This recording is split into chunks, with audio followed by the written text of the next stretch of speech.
최근 테슬라 주가 급등으로 세계 1위의 부자가 된 일론 머스크. 일론 머스크가 제대로 미친 사람인 이유에 대해 이야기해 보겠습니다. 일론 머스크는 페이팔의 공동 개발자입니다. 이때 이미 페이팔 지분을 다 팔아서 젊은 나이에 수천억을 벌었어요. 평생 놀고 먹을 만큼의 돈은 다 벌었죠. 하지만 일론 머스크에게는 꿈이 있었는데 바로 화성 개발입니다. 우주 관련 사업은 국가에서, 그것도 미국과 같은 강대국 정도는 돼야 하는 사업을 개인이 하겠다라고 생각한 것입니다. 수십조 수백조의 돈이 필요한 사업을 말이죠. 일론 머스크는 자신의 꿈을 위해 회사를 설립합니다. 바로 스페이스X죠. 이때 달에 처음 간 우주인인 닐 암스트롱마저도 일론 머스크의 생각을 부정합니다. 스페이스X는 망할 수밖에 없다고. 아무튼 일론 머스크는 전 재산을 다 투자해 우주사업 회사를 차립니다. 그리고 우주를 나가기 위한 로켓을 개발합니다. 1차 실패, 2차도 실패, 3차도 실패.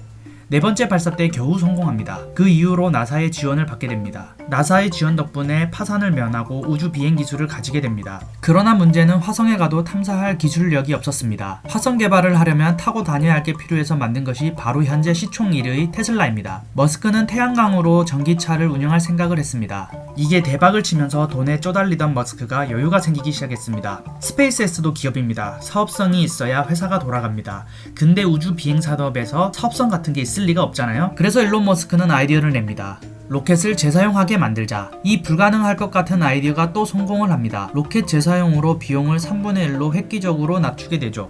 인공위성을 올리고 나사의 하청도 하면서 수익도 얻게 됩니다. 그리고 이걸 활용해서 구상 중인 사업이 스타링크입니다. 스타링크가 무슨 사업이냐면 지구에 4만 개의 위성을 띄워서 전 세계의 초고속 통신이 가능하게 만든다는 거예요. 기존 인터넷보다 40배는 빠르고 아마존, 북극, 남극 같은 오지에도 가능하다고 합니다. 먼 미래의 이야기 같지만 향후 수년 안에 실행이 된다고 하네요. 스페이스X는 비행 한 번에 70개의 인공위성을 올릴 수 있습니다. 이미 900개의 인공위성이 올라간 상태라고 합니다. 통신 속도도 150MB 이상 나온다고 합니다. 현재 월 이용료는 $99 정도 한다고 합니다.